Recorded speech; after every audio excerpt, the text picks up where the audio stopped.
아내 잃은 남편은 호라비, 남편을 잃은 아내는 과부, 부모 잃은 자식은 고아라는 표현을 하지만 자식을 잃어버린 부모에겐 아무런 호칭이 붙지 못합니다. 부모가 죽으면 산에 묻지만 자식이 죽으면 가슴에 묻는다고 하죠. 어떤 고통들은 시간이 흐름에 따라서 자연스럽게 잊혀지고 그 상처가 아물 수 있겠지만 자식을 잃어버린 그 괴로움은 시간이 흐름에 따라서 더 깊어지면 깊어졌지 절대로 사라지지 않는 흉터로 남아 평생을 따라다니는 족쇄가 되어버리는 것 같습니다. 그만큼 참혹한 비극이라 아마 무어라 부르는 호칭조차 남아있지 않은 것이라 미루어 짐작할 뿐이죠. 맞습니다. 전 얼마 전 그러한 참혹하고 가슴 아픈 비극을 겪었던 부모예요. 사연을 쓰는 지금도 제가 딸아이를 지켜내지 못했다는 고통과 괴로움에 몸부림을 치고 있습니다. 내가 조금만 더 아이의 마음을 빨리 알아차렸더라면, 내 아이가 주는 신호를 조금만 더 일찍 눈치챘더라면 하는 후회와 원망 속에서 절 망칠 뻔했었던 적도 있고요. 사적 복수라는 말이 있죠. 딸을 처음 잃어버리고 나선 그런 생각을 했어요. 우리나라가 얼마나 법치국가인데 그래도 우리나라 법이 바로 서 있으니 잘못된 사람에게 벌을 주고 그렇게 되면 우리 딸이 겪었던 고통을 그래도 갚아줄 수 있지 않을까 하고요. 헛된 기대였습니다. 제가 신락 같은 희망으로 믿고 있었던 경찰은 끝까지 제 편을 들어주지 않았고 결국 전 하나밖에 없는 딸의 원망을 풀어주기 위해서 복수의 칼날을 직접 빼드린 길을 선택하게 됐어요. 그 끝이 해피엔딩이 아니더라 하더라도 그렇게 하지 않으면 제가 편하게 눈을 감지 못할 것 같은 생각이 들었으니까요. 죄를 저지른 사람이 벌을 받고 잘못한 사람이 망하게 되는 당연한 이치가 생각보다 쉽게 이루어지지 않는다는 걸 깨닫고 세상을 많이 원망했습니다. 그리고 이렇게 사연을 쓰게 된 것은 딸을 잊지 않기 위한 일종의 일기이자 제 사적 복수의 회고록 정도가 될 것 같아요. 잘했다는 칭찬을 듣기 위해서도 아니고 혹시라도 세상에 다시 기어나오게 될 그놈들이 단 하루라도 편하게 발을 뻗고 살지 못하도록 더 많은 사람들이 저와 딸의 억울함을 좀 알아주었으면 좋겠다 하는 마음에 제 많은 아버지가 펜을 들게 됐습니다. 그럼 무거운 마음으로 사연을 시작해 볼게요. 혹시 뭐 먹고 싶은 거 있어? 당신 임신했는데 뭐 제대로 챙겨 먹지도 못하고. 그러게 우리 똘똘이는 참 엄마 고생도 안 시키지. 오직 조용해서 내가 임신한지도 몰랐잖아. 여보 난 정말 먹고 싶은 거 없으니까 당신이라 밥 잘 챙겨 먹고 다녀. 오늘도 연장 근무지? 식탁에 주먹밥 싸놨으니까 이따 출근하면서 꼭 챙겨가지고 가고 늦었다고 식사 거르지 말고 그럴 때일수록 꼭 밥 잘 챙겨 먹고 다녀. 알겠지? 임신한 아내와 반지하 새방에서 살림을 시작했어요. 둘 다 여유로운 형편이 아니었지만 그래도 저희를 찾아온 딸이 어찌나 선물 같았는지요.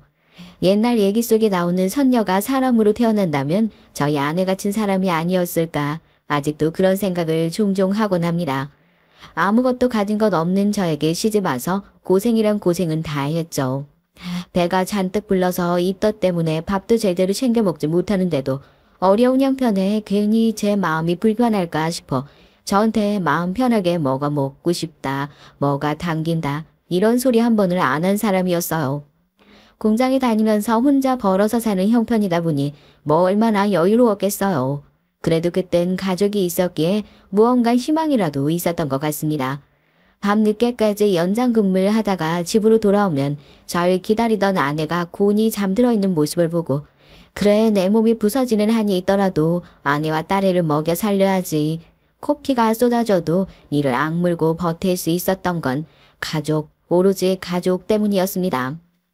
배가 무거워서 자면서도 인상을 쓰고 끙끙거리던 아내가 잠꼬대로 겨우 복숭아하고 중얼거리는 소리에 뒤척거리다 잠에서 깨서 밤새 문 닫은 과일가게 문을 두드리고 복숭아 2알을 사서 깎아 늦잠을 잔 아내가 깨어나자마자 입안에 넣어줬죠.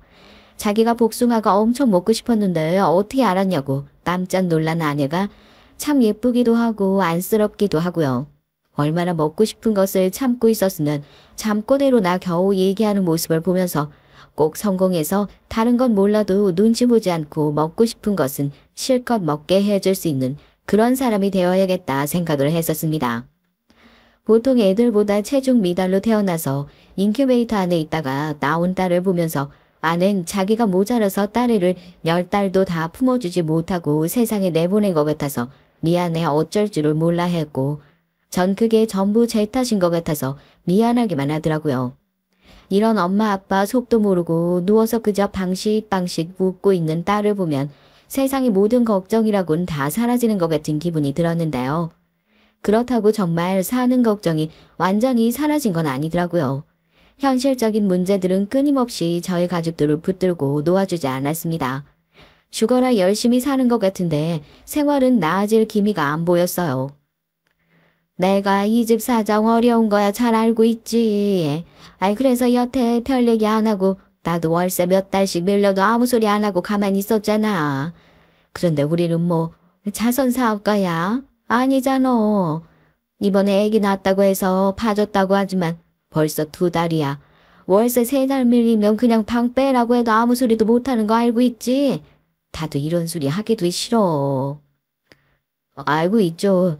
이번 달이 워낙 나갈 돈이 많고 빠듯해가지고 제가 다음 달은 월급을 갑으로 받든 뭘 하든 어떻게든 월세 마련해 드릴 테니까 조금만 기다려주세요.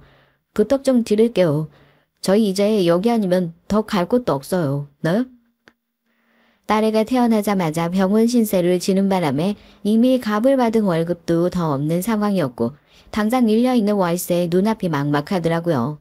한숨을 푹푹 쉬며 들어오는 절 아내는 딸애를 안고 걱정스러운 얼굴로 쳐다보고요. 무슨 흥부가 된 것 마냥 근처에 살고 있는 누님네의 집에 문을 두드렸습니다.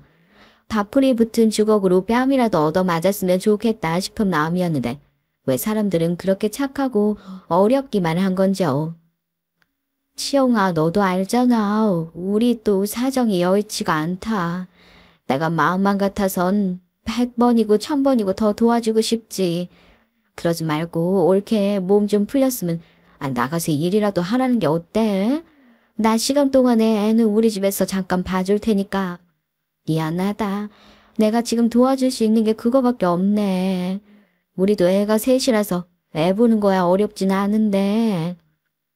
아니야 누나. 그거라도 도와주겠다는 게 어디야.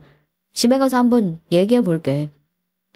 금전적으로 도움을 주는 건 지금 사정에서 무리일 것 같다면서 미안해서 어쩔 줄 몰라 하는 누이는 저에게 차라리 그러지 말고 낮 시간 동안에 애는 잠깐 봐줄 수 있으니까 차라리 몸이 좀 풀렸으면 나가서 일이라도 하는 게 어떻겠냐 넌지시 얘기를 하더라고요.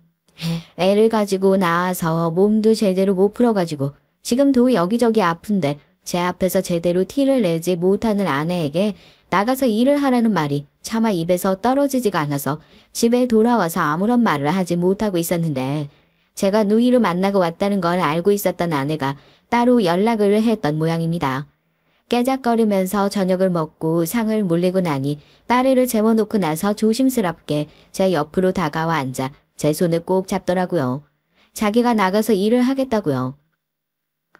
아직 몸도 안 좋은데 나가서 무슨 일을 하겠다고. 당신 병원에서도 그랬잖아. 원래 애 갖기도 힘든 몸인데 겨우한 임신이라고. 애 낳고 몸 관리 잘못하면 나중에 정말 골병 들 수 있다고. 당장 돈 버는 게 중요한 게 아니라 이러다가 정말 잘못될까 싶어서 그래. 그래도 지금 별 수 있어? 여보, 지금 우리 사정을 봐봐. 당장 이 반지 합방 월세도 못 내고 있게 생겼는데 언제까지 당신이 이렇게 혼자 벌어가지고 집안 살림 감당하려고 그래.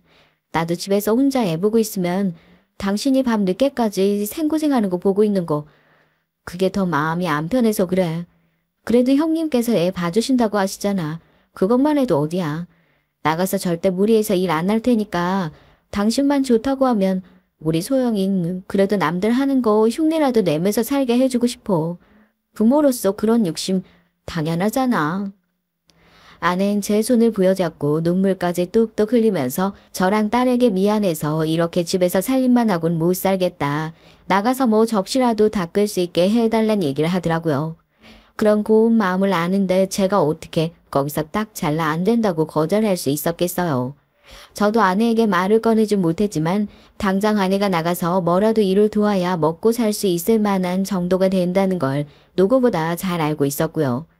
그렇게 아침에 나가면 딸애를 누님 집에다 맡겨놓고 아내는 시장통에 있는 식당에 나가서 음식을 나르고 설거지를 하고 그렇게 일을 시작하게 됐어요. 큰 벌이는 아니었지만 그래도 조금은 숨통이 트이는 것 같더라고요.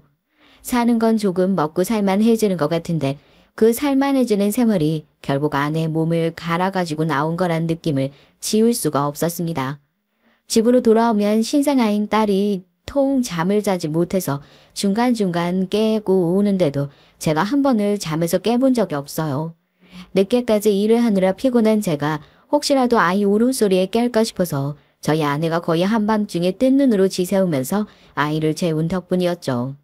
나란히 누우면 코를 찌르는 아내의 파스 냄새에 속이 미어지는 것 같았습니다. 당신 코피나는 거 아니야? 이게 무슨... 요즘에 너무 무리하는 것 같은데 병원이라도 한번 다녀와보지 그래. 어디 몸 아픈 거 아니야? 아니야. 요즘에 잠을 제대로 못 자서 그런 거야. 안 그래도 주말에 일 쉬기로 했으니까 그땐 그냥 별 생각 안 하고 집에서 푹 자려고. 나 원래 임신하기 전에도 코피 잘 나는 체질이었잖아. 너무 걱정하지 마. 당신 이번 주에도 계속 야간 근무라고 했었나? 오늘 회사 가서 근무 스케줄 좀 바꿀 수 있는지 물어볼 테니까 내가 애 보고 있을 때 병원이라도 다녀오든지 해. 안 그래도 요즘 무리하는데 그러다가 진짜 큰일 나. 아내가 일을 시작하면서 월세를 밀리지 않고 먹고 사는데도 조금은 여유가 생기고 그래서 저도 마음에 조금씩 여유가 생기고 너무 안일했었던 것 같아요. 그냥 이대로 살다 보면 우리도 괜찮아지지 않을까. 전에 하지 못했던 저축도 하고 이러다 보면 딸의 소영이가 초등학교에 들어갈 때쯤 단지하에서 벗어나서 햇빛 잘 들어오는 집으로 이사도 갈 수 있겠다. 머릿속으로 즐거운 계획도 세워보고 하면서 그렇게 살던 날들이었죠. 항상 기관지 쪽이 안 좋아서 아침 저녁으로 잔기침하고 코피를 자주 쏟다운 아내를 생각해서라도 하루라도 빨리 이사를 가야겠다는 생각을 했었던 저였고요. 아무래도 영 아내의 상태가 신경 쓰여서 아내를 데리고 병원에 한번 다녀와야겠다 생각을 하고 있었던 어느 날이었습니다. 이번 주에 연휴가 붙어 있어서 연장 근로하면 수당이 꽤나 나올 것 같은데 근무 스케줄을 꼭 바꿔야겠어.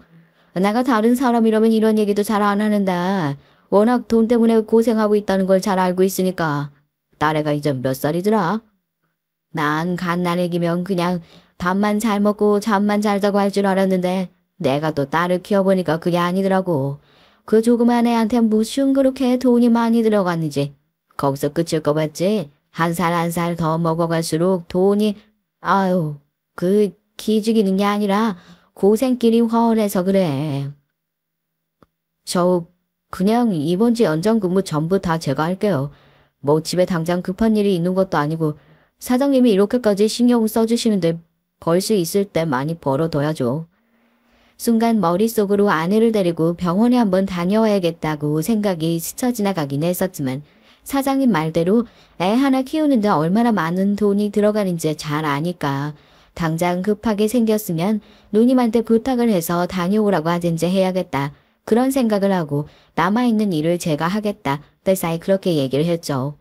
당장 눈앞에 있는 돈을 쫓는 것이 아니었는데 아직도 그때 제가 그냥 아내를 데리고 병원에 다녀왔으면 결과가 조금 달랐을까 싶어 마음이 무겁습니다. 집으로 돌아가서 이번에 연장 근무하고 나면 이번 달은 월급이 여유 있게 들어올 것 같다고 저축을 하고 나서도 한참 남을 것 같으니까 셋이서 가까운 데라도 어디 콧바람이라도 쐬러 다녀오자는 얘기에 아내가 힘없이 웃으면서 좋아하던 게 엊그제 같네요. 그런데 어디로 여행을 다녀오는 게 좋을까 단풍을 좋아하는 아내를 데리고 김밥이라도 포장해서 어디 근처 산에 가서 단풍놀이라도 다녀올까 하는 마음에 졸린 눈을 비벼가며 뺨을 때려가면서 일을 하고 있었던 때였어요. 한참 동안 일을 하고 있는데 저기서 직원 하나가 절 급하게 찾으면서 뛰어오더라고요. 전화 좀 받아보셔야 할 것 같다고요. 아내도 그렇고 제가 이 시간에 일을 하고 있는 걸 뻔히 알고 있으니까 회사로 절 찾는 전화를 할 사람이 전혀 없는데 이 시간에 누가 전화를 했을까 싶었는데 누님한테 온 전화였습니다. 치영아, 올케가 오늘은 집에서 조금 쉬어야 할 것 같다고 하면서 3시에 아기를 맡기러 온다고 했었는데 애를 맡기러 오지도 않고 다시 전화를 해도 집에서 전화를 받는 사람도 없고 해가지고 아내가 대문에다가 길 오다 보니까 소영이 우는 소리는 들리는 것 같은데 아유 지금 나도 어디 나갈 데가 있어가지고 나가려다가 아무리 생각해도 영 이상하고 찝찝해가지고 이거 혹시 올케한테 무슨 일 있는 건 아닌가 싶어서 너한테 먼저 연락해보는 거야. 오늘 올케 뭐 어디 가기로 했던 건 아니지? 아 너한테 따로 얘기했던 거 있어? 누님의 전화를 받자마자 순간 몸속에 피가 차갑게 얼어붙는 느낌이 들더라고요. 그 외 사람의 촉이라는 게 있잖아요. 무슨 일이 있다고 한마디도 하지 않았지만 아내에게 무슨 일이 생겼을 것만 같은 안 좋은 예감이 절 엄습하더라고요. 사장님에게 아무래도 집에 일이 생긴 것 같아서 가봐야겠다고 작업복을 내팽개치고 그대로 집으로 달려갔습니다. 열쇠 구멍에 열쇠를 넣는데도 손이 어찌나 떨리는지 몇 번이나 어긋나고 나서야 겨우 문을 열었죠. 그리고 제가 마주한 광경은 참혹하기 그지없었어요. 문을 열자마자 딸아이의 우는 소리가 귀를 찢을 듯이 들리고 안방문을 확 열어젖히니 잠든 것처럼 편안한 표정의 아내가 딸아이를 끌어안고 잠들어 있더군요. 아니 잠들어 있는 것 같았습니다. 그 큰 울음소리에도 잠을 깨지 못한다는 것이 문제였지만요. 떨리는 손으로 아내의 팔을 붙잡으니 이미 정신을 잃어 차갑게 굳어버린 아내가 힘없이 팔을 툭 하고 떨어뜨리더군요. 정말 팔 한쪽을 도려낸 것 같은 고통이었어요. 여보, 여보, 정신 좀 차려봐. 소영 엄마, 여보, 이게 무슨 일이야? 이게 대체 무슨 일이야, 여보? 아니야, 이럴 수 없어. 이러면 안 돼. 여보, 당장 눈 좀 떠봐, 응? 이미 세상을 떠난 아내를 아무리 붙들고 흔들어봤자 제 절규에 대답을 해줄 수 있을 리 없었고 소식을 듣고 놀라서 달려온 노이가 저를 뜯어 말렸습니다. 구급차가 시끄러운 사이렌 소리를 내면서 아내를 병원에 실어갔고 그렇게 전 나이 30에 아내를 잃고 3살 배기 딸아이와 세상에 덩그러니 남게 됐죠. 아내의 영정 앞에서 얼마나 오열을 했는지요. 제가 그때 회사 일을 나가지만 않았더라도 그저 피곤해서 그랬단 아내의 얘기를 그냥 스쳐 지나가듯이 듣지만 않았더라도 그때 아내의 손을 붙잡고 무슨 일이 있더라도 병원으로 끌고 가기만 했더라도 이런 일이 일어나지 않았을 거란 생각이 들어 제 자신이 너무 끔찍하게 싫고 원망스럽기만 했습니다. 아무것도 모르고 장례식장에서도 아내의 영정을 손가락으로 가리키면서 엄마 엄마 소리를 하는 딸아이를 끌어안고 엉엉 소리를 내서 울었어요. 아내는 이미 병을 앓고 있는 상태였습니다. 아마 저 몰래 병원에서 진료를 받고 나서도 큰 치료비를 감당할 자신이 없었던 건지 혼자서 세상을 떠날 준비를 계속해서 하고 있었던 것 같더라고요. 아이를 혼자 남겨두고 가서 미안하다고 집을 정리하면서 아내가 남겨둔 장문의 편지를 읽고 나서 전 다시 한번 제가 가장의 역할을 제대로 하지 못한 것 같아 오열할 수밖에 없었습니다. 제가 조금은 더 편하게 지냈으면 좋겠다고 무리해서 일하는 일이 없었으면 좋겠다면서 남겨둔 보험금과 아무것도 모르고 해맑게 웃는 딸의 뿐이더라고요.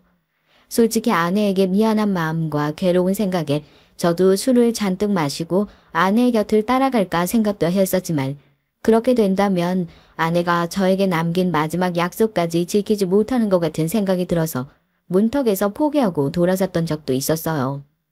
그래 나라도 꾸역꾸역 버티고 살아야지.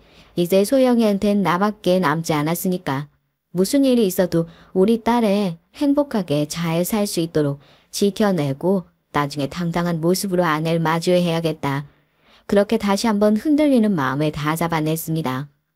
그 뒤론 정말 미친 사람처럼 살았던 것 같아요. 불행인지 다행인지 아내가 남겨놓은 보험금 덕분에 예전처럼 일을 무리해서 하지 않아도 당장은 먹고 살 수 있을 여유가 있는 상태였고 전 그때부터 아내가 했었던 육아의 역할을 함께 하기 시작했습니다. 딸아이를 홀로 키워내면서 보니까 아내가 그동안 혼자서 얼마나 고군분투했는지 내가 얼마나 집안일을 무심했는지 알겠더라고요. 마음이 약해지고 무너질 것 같은 때마다 한 살 한 살 나이를 먹을수록 제 엄마를 꼭 빼닮아가는 딸아이를 보면서 결심을 다잡았어요. 얼굴만 빼닮은 게 아니라 성격까지 제 엄마를 꼭 빼닮아갔더라고요. 본인 생각은 하나도 하지 않고 무슨 일이 있을 때마다 아빠 걱정부터 하는 모습이 말이에요. 세상에 이렇게 착한 애가 또 어디 있을까 싶을 정도로 딸을 키우면서 다른 부모들이 겪었던 어려움을 겪었던 적은 한 번도 없었습니다. 소영아, 너 이번 주에 수학여행이라며 왜 아빠한테 얘기 안 했어? 수학여행 동의서도 안 보여주고. 왜? 수학여행 가기 싫은 이유라도 있어? 혹시 학교에서 친구들이랑 사이 안 좋고 뭐 그런 건 아니지? 아빠는 소영이가 항상 잘 지내고 있는 것 같아서 다른 걱정은 안 드는데 힘든 일, 어려운 일 있을 때마다 아빠한테 별다른 얘기 안 하는 것 같아서 그게 항상 걱정이라. 아무래도 아빠라서 더 얘기하기 어려울 수 있겠지만 그래도 아빠는 정말 소영이 너 하나밖에 없어. 소영이 네가 어렵고 힘든 일 있는데 아빠한테 말 안 하고 혼자서 숨기고 있다고 생각하면 아빠는 그게 더 속상할 것 같다. 그러니까 뭐든 말해, 응? 같이 일을 하는 사람들 중에서 딸아이와 같은 학교에서 아이들을 보내고 있는 동료들이 있으니까요. 시간을 내서 찾아간 학부모 상담에선 딸애가 누구보다 의젓하고 학교 생활을 잘하고 있다는 담임 선생님의 얘기를 들어 별다른 걱정을 하지 않고 있었는데 회사 동료를 통해서 곧 수학여행을 간다는 얘기를 들었을 땐 솔직히 깜짝 놀랐죠. 얘는 수학여행을 가는데도 왜 나한테 말 한마디를 하지 않고 있었을까. 며칠 동안 별별 생각을 다 하다가 겨우 딸애한테 학교에서 혹시 친구들과 무슨 일이라도 있는지 조심스럽게 물었던 것 같습니다. 아무래도 엄마가 아닌 아빠한텐 편하게 하지 못하는 얘기들이 더 많은 것 같아서 저도 항상 딸애와 얘기할 때 어렵고 조심스러운 부분이 많았던 것 같아요. 속상한 마음에 뭐든 털어놓아주면 좋겠다 얘기를 하니 우물쭈물하던 딸이 기어들어가는 목소리로 친구들이랑 사이가 안 좋은 건 아니고 하고 오늘 띄우더라고요. 그럼 뭐 때문에 그랬냐고 무슨 문제냐고 하니까 수학여행 가는데 돈이 한두 푼 들어가는 게 아니라고 돈 때문에 그랬단 얘기를 하더라고요. 아빠, 요즘에 나 대학 등록금 저축한다고 일 엄청 늘려가지고 하고 있는 거 알고 있잖아. 수학여행 이거 필수적으로 가야 하는 게 아니라고 하더라고. 안 가고 싶은 사람은 안 가도 괜찮다고. 솔직히 다 뭐 학교에서 여행 가는 거 그렇게 가고 싶은 것도 아니고 아빠가 그랬잖아. 대학 좋은 데 들어가고 나면 뭐 나중에 학교에서 어학연수며 뭐며 좋은 데 많이 갈 수 있다고. 그래서 굳이 이번엔 안 가도 되겠다 싶더라고. 뭐 누가 너한테 언제 그런 돈 걱정하라고 했어? 당장 수학여행 동의서 가져와. 아빠가 너한테 언제 돈 부족하다고 힘들다고 얘기했던 적 있어? 아빠 걱정하는 건 좋은데 소영아. 다른 애들처럼 그냥 평범하게 아빠 속도 썩이고 그러면서 지내. 너 지금 이러는 거 너무 네 나이 같지 않은 행동이야. 그런 생각하고 있는 거 알면 내 속이 얼마나 상하겠니? 다른 것도 아니고 돈 때문에 제가 고생하고 있다는 사실을 알고 있어서 수학여행 얘기를 쉽게 꺼내지 못했다는 딸의 얘기를 들으니까 또 한 번 마음이 덜컹 하더라고요. 애 앞에선 정말 피곤하다는 티도 내지 못하겠다는 생각도 들고요. 우물쭈물하는 딸에게 얼른 수학여행 동의서를 가져오란 얘기를 하고 두둑하게 용돈까지 챙겨서 그렇게 학교를 보냈습니다. 아내랑 했던 얘기가 생각이 나더라고요. 남들 하는 거 그냥 평범하게 우리 딸아이도 하면서 살게 하고 싶다고. 사는 게 어렵다 보니까 내가 아무리 노력을 한다고 하더라도 자식이 이렇게 눈치를 보게 만들 수밖에 없구나 싶어 어찌나 미안하고 마음이 쓰이던지요. 그때 이후론 제가 먼저 나서서 딸의 지갑에 몰래 용돈을 넣어주기도 하고 돈 때문에 어디 가서 싫은 소리 안 듣게 하려고 더 많이 노력을 했던 것 같아요. 같이 일하는 동료들한테 물어봐서 요즘 애들 사이에서 뭐가 유행이냐, 무슨 옷을 입고 다니냐 그런 것들을 물어보고 자기 입으로 절대 먼저 말하지 않는 딸아이를 대신해서 그런 것들을 먼저 챙겨주고 했었죠.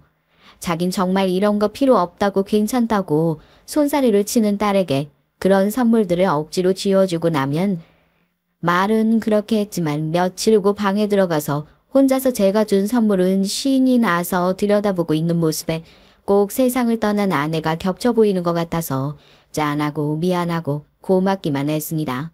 그렇게 정성으로 키운 딸아이는 정말 속 한 번 안 썩이는 것은 물론이고 남들 다 보내는 비싼 학원 한 번을 안 보냈는데도 전교 5등을 한 번을 벗어난 적이 없어 명문대학교 합격증을 터욱하니 제품에 안겨주기도 했어요. 해준 것 없는 아버지라 생각했는데 자기가 이렇게 무사히 졸업하고 대학까지 갈 수 있게 된 건 다 제 덕이라면서 자기가 받은 졸업증을 눈물 그렁그렁한 눈으로 저에게 내미는 딸에게 꽉 끌어안고 저도 같이 눈물을 펑펑 쏟기도 했고요. 자식 있는 부모님은 제 얘기에 다 공감하실 것 같은데 자식 키우는 거 정말 언제 다 끝나나 싶은데 대학 보내놓고 나면 아 이제 자식 다 키웠구나 생각이 들지 않나요? 저 역시 그런 마음에 이제 한시름 돌렸구나 하고 딸의 대학 졸업장을 들고 가장 먼저 아내 납골당 가서 그래도 나 얘 이만큼이나 잘 키워냈네 하고 자랑까지 했었다니까요. 다른 나라 말을 배우고 더 넓은 세상에서 살아보고 싶다고 했었던 딸은 영화 영문학과로 진학을 해서 뭐 한 학과에 10,000명이 나오지도 않는다던 교직 이수 과정을 하기 시작했어요. 딸이 기숙사에 들어가기 시작하면서 얼굴 보는 건 힘들어졌지만 전화를 할 때마다 자긴 공부를 하는 것이 너무 재밌다고 나중에 선생님이 돼서 형편이 어렵고 공부를 하는 것이 힘든 애들한테 좋은 선생님이 되어주고 싶다는 자신의 꿈을 신나서 얘기할 때마다 뭐 제대로 알아듣고 맞장구를 쳐줄 수 없는 아버지지만 웃으면서 그래 너 하고 싶은 건 뭐든지 다 해봐라. 네 꿈이면 뭐든지 다 응원해주마 했었고요. 그때까지만 하더라도 딸이 선택하는 길이라면 뭐든 묻지도 따지지도 않고 응원을 해줘야겠다 그런 생각이었습니다. 하지만 제가 응원해주는 딸의 미래에 이런 선택지는 분명히 없었어요. 아빠 정말 미안해. 그래도 정말 좋은 사람이고 얼마 전에 인사도 다녀왔는데 다들 좋으신 분들이더라고. 내가 배울 점이 많은 분들인 것 같아. 오히려 잘된 일일지도 몰라. 나중에 아이 낳고 나면 대학원 진학도 할 수 있게 도와주신다고 했고. 이게 무슨 말도 안 되는 소리야? 어? 지금 네 나이가 몇 살인데? 너 지금 네 앞가림 하나도 제대로 못하는 나이인데 무슨 결혼을 하겠다는 거야? 네가 뭐가 모자라서. 졸업을 앞두고 어학연수를 다녀온 딸은 거기서 눈이 맞은 남자와 대뜸 결혼을 하겠다며 저에게 통보를 해왔어요. 한 번도 제 속을 썩인 적 없었던 딸이었기에 그만큼 딸아이의 결혼 허락, 아니 결혼 통보는 저에게 너무나 충격적이었죠.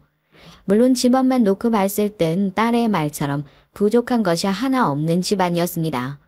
처음엔 그래서 더 의아했죠. 대체 저런 집에서 뭐가 아쉽고 뭐가 부족해서 우리 딸애를 데리고 간다는 건가. 더 좋은 신부감은 널리고 널렸을 텐데 우리 집안 사정 뻔히 알면서 뭐하러 데리고 가겠다는 건가 하면서요. 나이 차이가 꽤 있는 사위는 학교에서 대학원을 다니면서 조교 생활을 오래 했었던 사람이라고 하더라고요.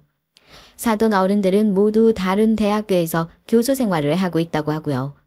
사위는 딸애한테 자기한테 시집 오면 나중에 너 하고 싶은 공부 실컷 할 수 있다.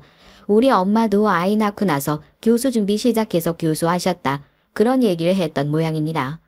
전 인사를 하러 온 사위에게 대뜸 우리 딸이 어디가 좋아서 결혼을 하려고 그러는 거냐고 물었죠. 인사를 하는 내내 장난스럽게 실실 웃고 진지한 태도라고는 전혀 없어 보이는 사위의 모습이 영 못 믿었으니까요. 아무리 딸이 좋다고 하더라도 아버지로서 뭔가 확신이 필요해서 했던 말이었습니다. 그러나 제 질문에 사위는 뭐 그런 걸 묻냐는 듯이 아무렇지도 않게 대답을 하더라고요. 소영이는 말을 잘 듣거든요. 저희 집에 기산 여자 별로 안 좋아해서요. 그 얘기에 이 결혼 없던 걸로 하자고 전 단칼에 반대를 하고 자리를 박차고 일어났습니다. 딸애는 저를 붙잡고 아빠가 생각하는 그런 거 아니라고 자기 얘기 좀 들어달라며 저를 설득하기 시작했고요.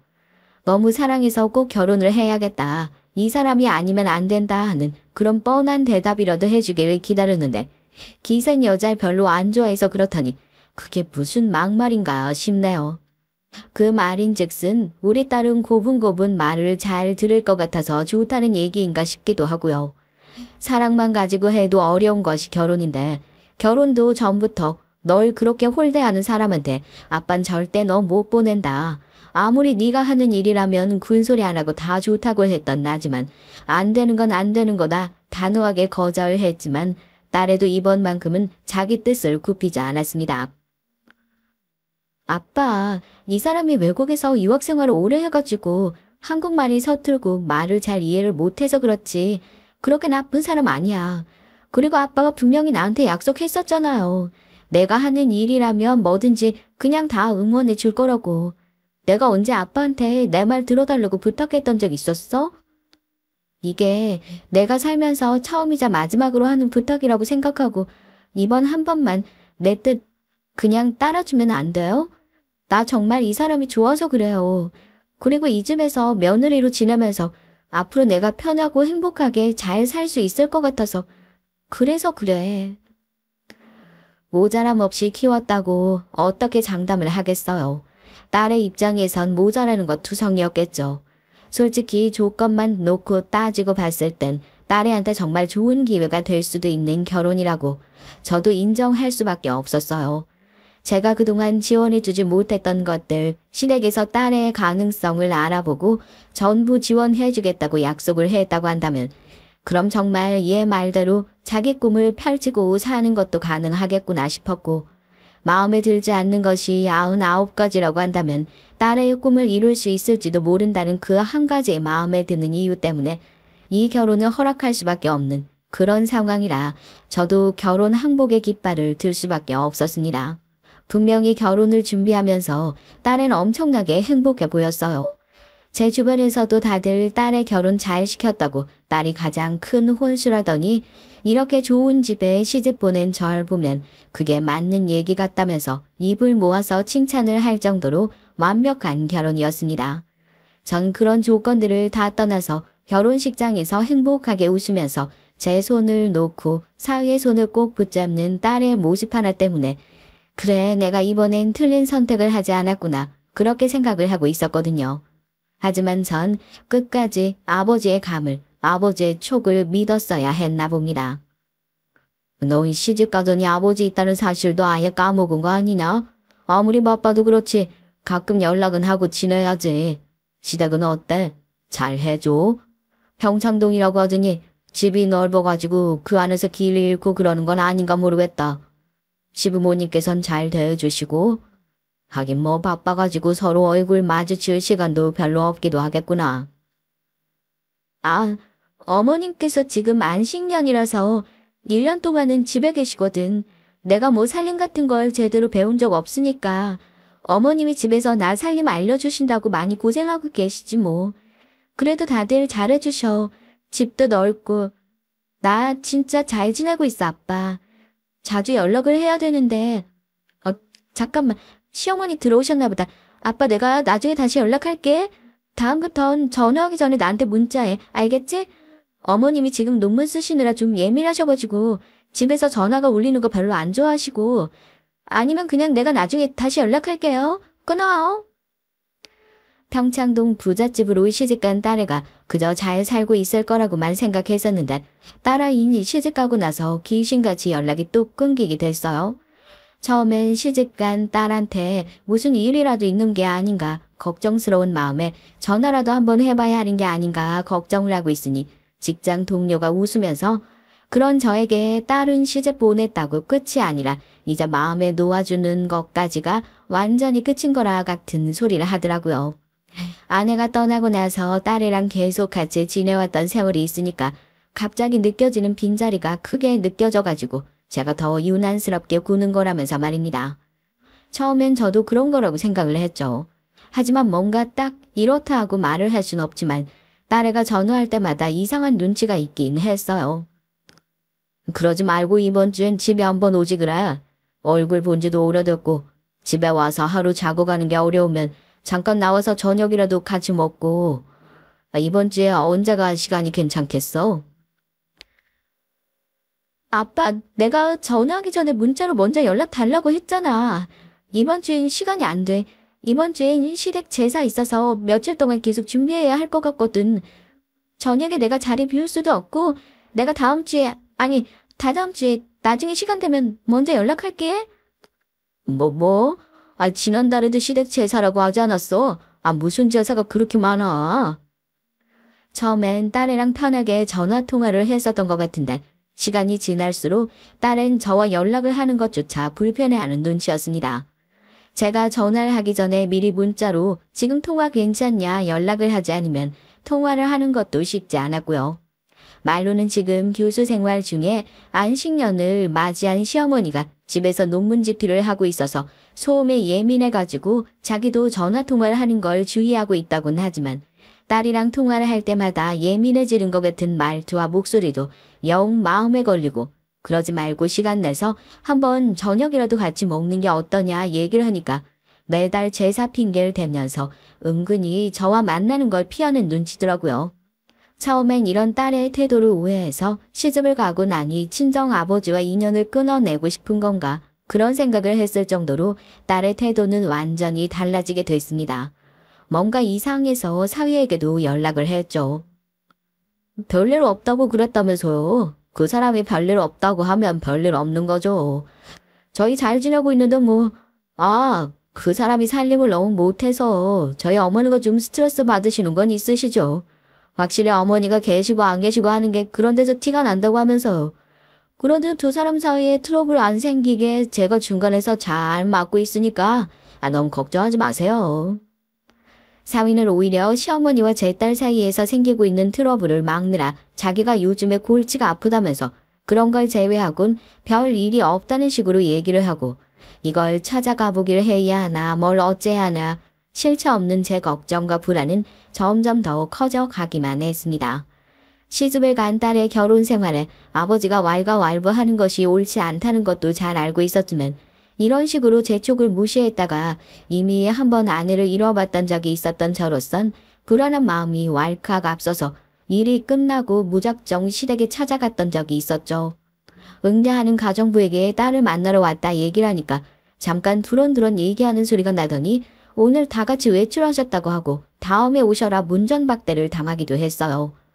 분명히 창문으로 사람들이 왔다 갔다 하는 건 보이는데 아무래도 뭔가 이상하다 싶어서 한참을 문 앞에 서 있다가 돌아와 딸에게 문자를 남겼죠.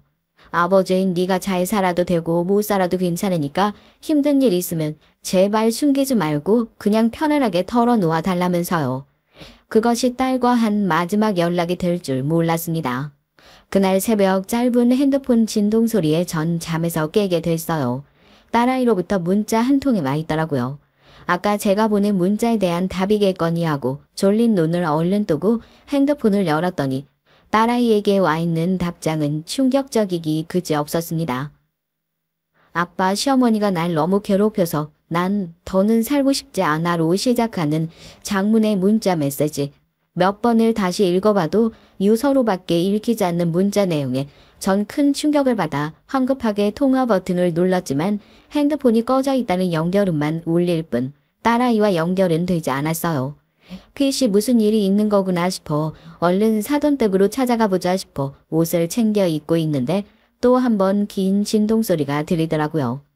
이번엔 발신자를 알 수 없는 전화였습니다. 어쩐지 불안한 마음이 들어 전화를 받지 않으려 했지만 떨리는 손으로 전화를 받아보니 정말 전에 듣고 싶지 않은 소식이 수화기 너머로 흘러나오더군요. 딸아이가 오늘 새벽 평창동 자택에서 스스로 목숨을 끊었다는 얘기. 너무 충격적이라서 전화기에서 대체 무슨 소리를 하는 건지 제대로 들리지도 않을 정도였습니다. 귓가에 온통 웅웅거리는 소리만 들릴 뿐이었죠. 장례식장에 찾아온 시댁 식구들을 보자마자 전 안사돈의 멱살을 들어주었어요. 닭가사돈과 사위는 지금 이게 뭐하는 짓이냐면서 그런 저를 뜯어 말렸고요. 스스로 목숨을 끊었다는 사실이 명확하고 집안에서 유서도 발견되었던 터라 자살로 수사를 종결하려는 경찰에게 전 딸아이에게 마지막으로 왔던 문자 메시지를 얼른 열어서 보여줬습니다. 대체 이 집 식구들이 얼마나 우리 딸을 괴롭혔으면 그 착하고 순한 애가 그런 선택을 한단 말입니까? 우린 절대 스스로 목숨 끊고 그럴 애가 아니에요. 예? 선생님, 지금 힘든 심정이야 충분히 이해하겠지만요. 이미 집안에서 우울증 약도 발견됐고요. 평소에도 계속 우울감을 호소하셨다는 얘기도 있고요. 유서에서도 시댁이 괴롭혔다는 얘긴 단 한 줄도 나오지 않았습니다. 그리고 이분들이 뭐가 하셔서 며느리를 괴롭혀요. 지금 학계에서 얼마나 잘 나가는 분들인데. 지금이야 어떻게든 남 탓하고 싶으시겠지만 이미 자살로 해가지고 수사 종결 나는 분위기니까 괜히 일 더 들쑤시고 귀찮게 만들지 마시고 이쯤에서 그냥 조용히 마무리하시죠. 가족들끼리 서로 얼굴 붉히지 마시고요. 뭐? 경찰이란 인간이 이 문자를 보고도 감히 그따위 말을 싸질러? 내가 니놈들 죄를 어떻게든지 다 밝혀낼 거야. 우리 딸 이대로 가면 억울해서 눈도 제대로 못 감을 거라고 알아들어? 내가 니네 죄들을 어떻게든지 낱낱이 밝혀낼 거니까. 장례식장에서 시댁 식구들은 같은 집에 살던 며느리가 죽었는데도 눈물 한 방울을 흘리지 않고 사고 처리를 하고 경찰들에게 자살 입증을 하느라 정신이 없더라고요. 그 모습을 보고 있는데 아버지인 제가 눈이 안 뒤집히고 배기겠어요. 그 경찰이란 놈은 대체 누구에게 돈을 얼마나 받아 처먹은 건지 몰라도 저에게 이미 다 끝낸 일을 귀찮게 만드시지 말라면서 은근히 이 사건을 더 키우지 않고 덮으려는 눈치였고 말입니다. 그 장례식장에서 딸의 편지를 들고 소리를 지르는 사람은 오로지 저 하나뿐이더라고요. 대체 우리 딸은 얼마나 외로운 시집살이를 했던 걸까 싶어서 가슴을 퍽퍽 치면서 딸아이의 영정 앞에서 오열을 했습니다. 한참을 그렇게 울고 정신이 아득해져 가는데 누군가 절 뒤에서 톡톡 치는 손길이 느껴지더라고요. 돌아보니까 뭔가 낯이 익은 듯한 중년의 여성이었습니다. 누구인가 하고 했더니 얼른 사람이 없는 구석으로 손길을 하고 본인을 그 집에서 일하던 가정부라 소개를 하더라고요.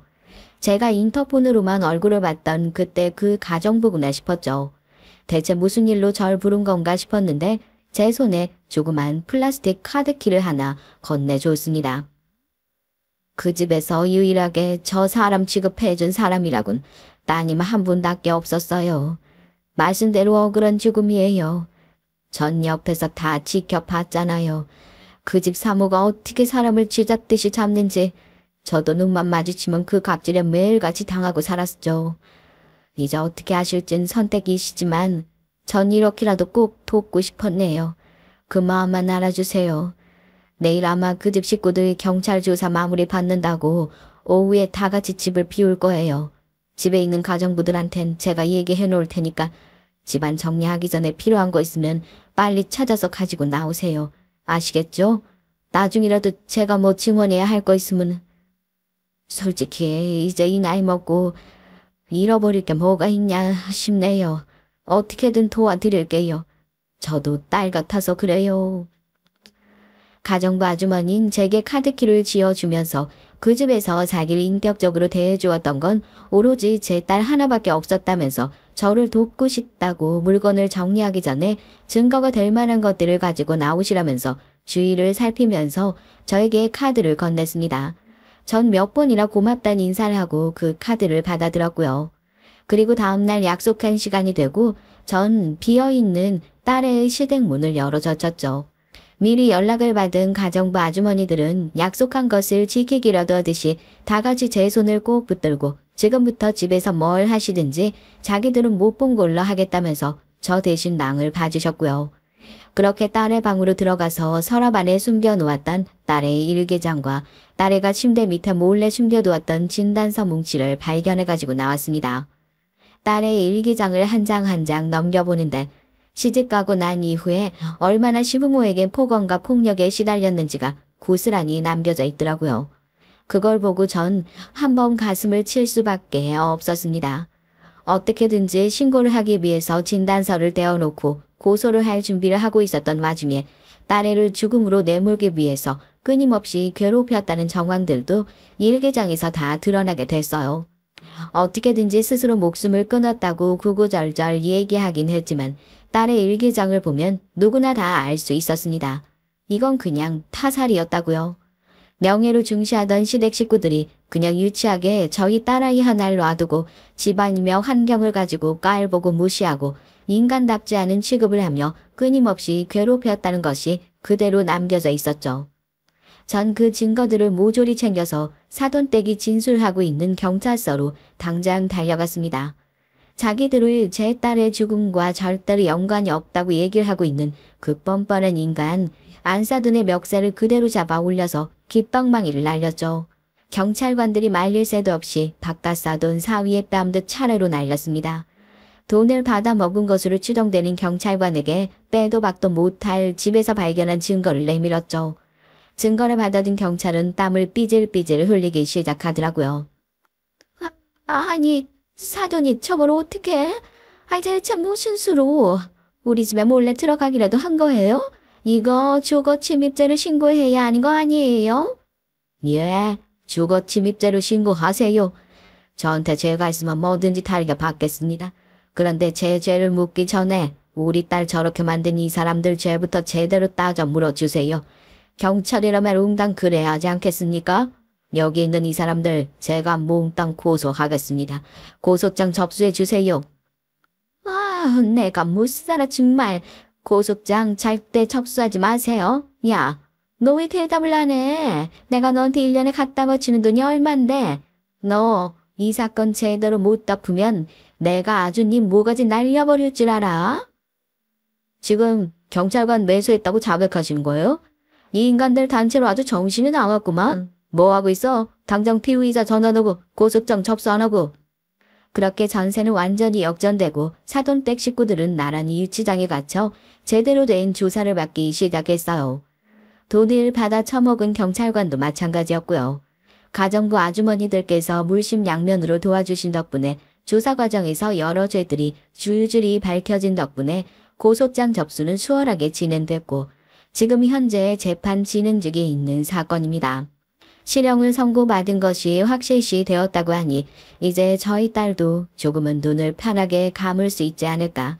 이 못난 아버지도 조금은 딸의 복수를 한 것이 아닌가 그렇게 생각이 듭니다. 보고 싶은 우리 딸아, 평생 너에게 모자란 것만 주었지만 이제야 제대로 된 복수를 해줄 수 있어서 참 다행이라는 생각이 든다. 부디 그 세상에선 시댁도 그 누구도 괴롭힐 수 없이 보호받으면서 행복하게 잘 살기를. 못난 아빤 네 목까지 열심히 살아가고 이 사람들이 끝까지 단죄받는지 지켜보다가 네 뒤를 따라가마. 보고 싶다. 사랑한다 우리 딸. 안녕하세요. 저는 40대 빵집 사장입니다. 6개월 전까지만 하더라도 두 아이를 키우면서 빵집을 운영하고 있었죠. 직원들도 여럿 있는 나름 규모 있는 가게랍니다. 그랬던 제가 6개월 동안은 전혀 다른 삶을 살아야만 했어요. 저의 하루는 아이들 등원으로부터 시작했죠. 아이들이 유치원에 가고 나면 그때부터는 시어머니와 전쟁을 치러야만 했어요. 시어머니께선 눈길에 넘어지면서 허리와 팔을 좀 다치셨는데 그때부터 제 계획에도 없는 시집살이를 해야만 했답니다. 진짜 솔직하고 합가하고 싶은 마음은 조금도 없어요. 저희 가족들이라면 모두 다 알고 있는 사실이지만 저와 시어머니의 사이인 평범한 고부간의 관계조차도 안 되는 그런 최악의 사이였거든요. 어떤 분들은 며느리가 시어머니랑 싸울 군번이냐고 잔소리하실 수도 있겠죠. 하지만 저와 시어머니의 사이인 여러분들이 무엇을 생각하든 그 이상이랍니다. 저와 시어머니 사이는 결혼 전부터 시작됐어요. 전 고등학교 때부터 파티쉐를 꿈꾸며 제빵학원을 다녔습니다. 디저트라고 하면 환장을 하는 어린 시절부터 저의 꿈은 오직 저만의 가게를 운영하는 것이었어요. 남편은 고등학교 졸업 이후 일하던 빵집에서 처음 만났답니다. 단골 손님이었는데요. 꼭 문을 닫을 시간쯤 되면 나타나서 빵을 사가더라고요. 그래서 당연히 기억에 남았죠.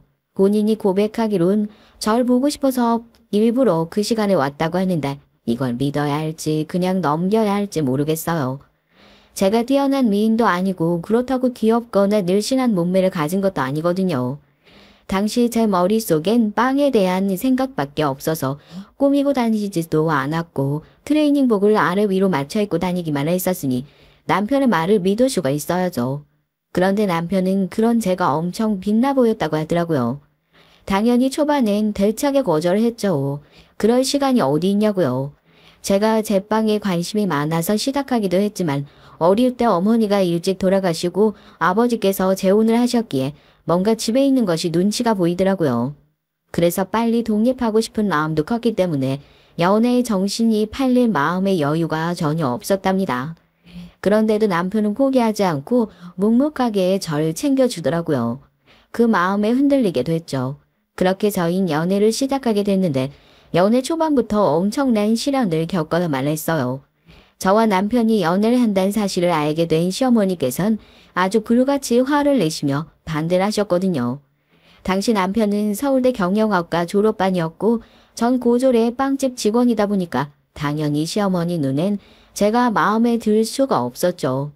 어떻게 아셨는지 몰라도 제게 전화를 하셔선 당장 헤어지란 말씀도 하셨습니다. 전 당황스러웠어요. 전화를 받자마자 처음 들어보는 욕들이 난무하더니 당장 헤어지라고 하셨거든요. 무슨 결혼을 약속한 사이도 아니고 고작 연애인데 이런 말을 들어야 하나 싶어 전화를 끊자마자 남편에게 이별 통보를 하기도 했고요. 남편은 당연히 놀라서 자기 집에 가서 얘기를 할 테니 이렇게 헤어질 수 없다고 제게 매달렸어요. 그 뒤로도 몇 번의 전화가 더 왔지만 전 차단을 하고 받지 않았죠. 그랬더니 이번엔 시어머니께서 제가 있는 곳으로 찾아오기까지 하시더라고요. 그날의 사건은 시간이 아무리 흘러도 어제 일처럼 생생하게 기억하고 있답니다. 그날은 졸업 시즌이라 정신이 하나도 없었어요.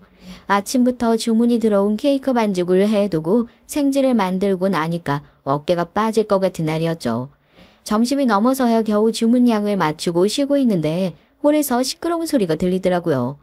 홀 담당하는 알바생이 잔뜩 붉은 얼굴을 하고서는 저더러 좀 나와보라고 했어요. 전 무슨 일이냐며 물었지만 겁에 질린 알바생은 빨리 나와보라고 재촉하기만 했고요. 홀로 나갔더니 나이가 좀 있어 보이는 여성분이 허리에 손을 딱 얹고선 저를 찾고 계시더라고요. 목소리를 듣자마자 누군지 바로 파악했습니다. 너구나. 우리 아들 홀린 꽃뱀이. 딱히 예쁜 구석이라고는 눈을 씻고 찾아봐도 없는데 무슨 수로 우리 아들을 꼬여냈니? 여긴 영업장이에요. 나가서 얘기하시죠. 내가 왜? 네가 어떤 년인지 사장도 알아야 할 거 아니야? 멀쩡하게 생겨서는 손님한테 꼴이나 치는 더러운 년. 제가 뭘 어떻게 했다고 말씀을 그렇게 하세요? 시어머니가 쏟아내는 막말에 전 참지 못하고 소리를 질렀습니다. 홀에 있던 손님들이 힐끔거리는 것이 느껴졌지만 뚜껑이 열려버린 전 진정이 되지 않았죠. 시어머니께선 배운 것 없이 잘한 티 난다고 하시며 돈을 줄 테니 먹고 떨어지라고 하셨어요. 소란의 사장님께서 달려 나오셨고요. 이게 무슨 일이냐며 저와 시어머니를 바라보셨어요. 전 그제야 정신이 번쩍 들었습니다. 전 겨우 소리를 낮추고 나가서 말씀하시려고 했죠. 나가기는 어딜 나가? 너랑 할 말이 있겠니 내가? 그냥 딱 여기서 말해. 헤어진다고. 너같이 내가 우리 아들하고 가당키나 하니? 고등학교 겨우 졸업한 주제에 어디를 넘봐? 당장 떨어져. 앞길 막지 말고. 저희가 결혼을 한다고 한 것도 아닌데 이렇게 찾아오시는 건 너무 하시는 거 아니에요? 저희 생각 없다는 년이 우리 아들이랑 묶어서 말을 해? 내가 너같은 년들 머릿속을 모를 줄 알아. 결혼 생각이라고 눈꽃만큼도 없으니까 안심하고 가시죠. 자꾸 여기서 소리 지르면 경찰 부를 테니까. 그리고 아주머니한테나 대단한 아들이지 저한테는 아니거든요. 그러니까 당장 나가세요. 시어머니께서는 경찰을 부르겠다는 소리에 그제야 헛기침을 하면서 만에 하나 만난다는 얘기가 들려오면 용서하지 않겠다고 으름장을 놓고는 빠른 걸음으로 나가버리셨습니다. 사장님께서는 저런 사람은 처음 본다고 하면서 혀를 내두르셨죠. 전 민망함과 죄송스러움에 어쩔 줄을 몰랐고 사장님께서는 괜찮다고 하셨지만 전 진짜 고개를 들 수가 없었어요. 사장님께서는 저런 사람과 얽히지 않는 것이 좋겠다고 하시면서 절 토닥거려 주셨고요. 그렇게 시어머니께서 개판을 치고 가신 뒤 전 바로 남편에게 전화를 걸어 이번만큼은 절대 넘어갈 수 없다고 말하며 무조건 헤어지겠다고 했어요. 솔직히 시어머니께서는 제가 남편이랑 당장이라도 결혼할 것처럼 하셨지만 당시에 전 결혼의 기억자도 생각하고 있지 않았거든요. 결혼을 생각하기에 제 사정이 여의치 않았어요. 그저 제 앞가림하기에도 바빴고요. 그런데도 시어머니께서 찾아오셔선 난리를 치시는 바람에 두 번 다시 만나고 싶지 않더라고요. 남편은 무슨 소리냐며 펄쩍 뛰었지만 전 바로 남편을 차단해버렸답니다. 하지만 남편은 몇 번이고 저를 찾아와선 자신을 믿고 기다려줄 수는 없냐고 했고 전 그렇게 하고 싶지 않다고 선을 그었어요. 그리고 얼마 뒤 남편이 시어머니에게 무슨 소리를 했는지 시어머니가 또 빵집을 찾아왔더라고요. 이번에 홀에 사장님이 계셨는데 사장님이 단호한 목소리로 저와 만나게 해줄 수 없으며 빵집에서 조금이라도 소리를 높이거나 영업에 방해가 되는 행동을 한다면 바로 경찰을 부르겠다고 엄포를 놓으셨습니다. 시어머니께서는 저번과는 전혀 다른 분위기에 긴장을 하신 것인지 군소리 없이 나가버리셨어요. 전 그 모든 일들을 전혀 모르고 있었고요. 오후가 되어 급하게 근처 교회에 케이크를 배달하고 돌아오는데 시어머니께서 빵집 앞을 어슬렁거리고 있더라고요. 저는 왜 또 찾아오셨나 하고 헤어졌으니 오지 말라고 말했죠. 헤어졌다는데 우리 아들이 그렇게 난리를 쳐? 얼마나 내 욕을 해뒀으면 내 말은 듣지도 않고. 아주 너 진짜 대단하다. 전 그런 것까진 모르겠고요. 두 번 다시 아주머니 아들 만날 생각 없으니까 저한테 와서 헤어지니 뭐니 말하지 마시고 아드님이랑 얘기하세요. 알겠어요. 내 아들 꼬여서는 기답게 만든 년이 누군데 그런 말을 해? 시어머니께선 다짜고짜 제 머리채를 잡곤 모든 일의 원흉이 저라고 소리를 지르셨죠. 전 고통스러움에 소리도 나오지 않았습니다. 다행히 가게 앞이라 홀에 있던 직원들이 달려와 저를 도와주었고요. 시어머니께선 자신을 말리는 사람들을 부리치고는 가방에서 봉투 하나를 꺼내 제 얼굴에 집어던지며 이거나 먹고 떨어지라고 소리를 질렀습니다. 그리고는 사장님이 나오시자 아주 눈에 보이지도 않을 정도로 빠른 걸음으로 사라지셨죠.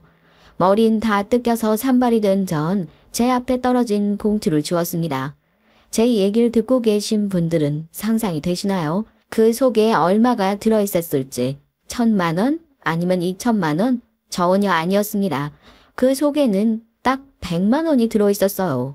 100만 원이 적은 돈은 아니라고 할 수 있지만 대체적으로 이런 상황에 돈으로 해결하는 사람들이 넣어두긴 좀 애매한 금액 아닌가요? 사장님께서도 헛웃음을 터뜨리며 먹고 떨어지라고 소리를 지르기에 억대는 되는 줄 알았다고 하실 정도였답니다. 전 그 돈을 고스란히 남편에게 돌려주고 2번 다시는 보지 말자고 했었고 실제로 저희는 그렇게 헤어졌어요. 절대 안 된다고 하던 남편이 어느 날 갑자기 안 보이더라고요. 전 그렇게 인연이 정리됐다고 생각했죠. 남편을 다시 만난 건 그로부터 7년의 시간이 흐른 뒤였습니다. 전 죽어라 돈을 모은 덕분에 동네에 아주 작은 빵집 하나를 오픈했어요. 그 사이 연애도 2번 정도 했고 가슴 아픈 이별도 해봤고요. 대학에 욕심이 생겨서 대학도 갔습니다. 그러던 어느 날 빵집에 문이 열리면서 남편이 들어오더라고요. 너무 놀라면 말이 안 나온다고 하잖아요. 제가 딱 그랬습니다. 참 많은 생각이 들었어요. 이렇게 만나기도 하는구나 싶기도 했고요. 그런데 우연이 아니더라고요. 남편은 정확히 저를 찾아왔던 것이었습니다. 너 없인 정말 안 될 것 같아.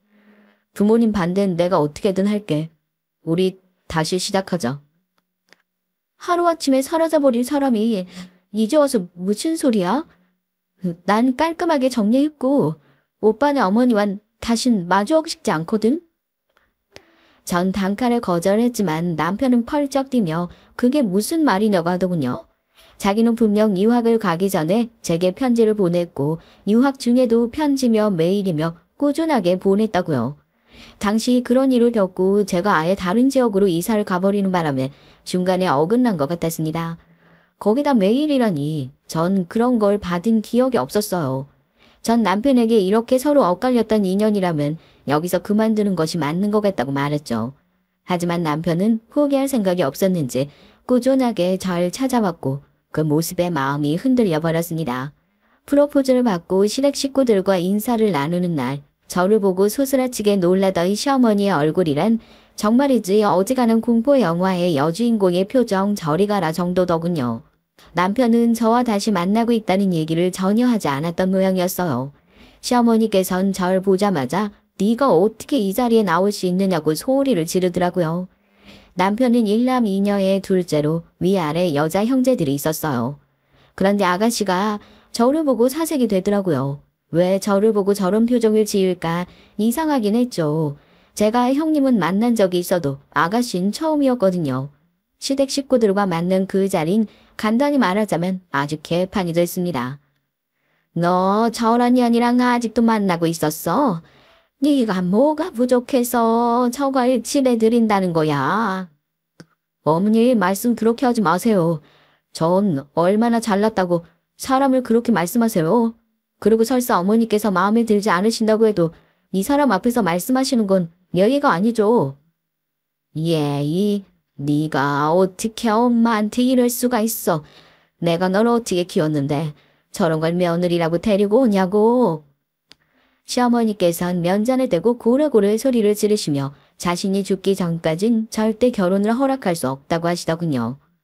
과거엔 그 소리가 그렇게 듣기 싫었고 반발하고 싶어지면서 나도 당신 아들 같은 사람 필요 없다고 외쳤었는데 저도 저 나름대로 남편과의 미래를 생각하고 그 자리에 나갔기 때문인지 시어머니의 말 정도는 한 귀로 듣고 한 귀로 흘리는 것이 가능하더라고요.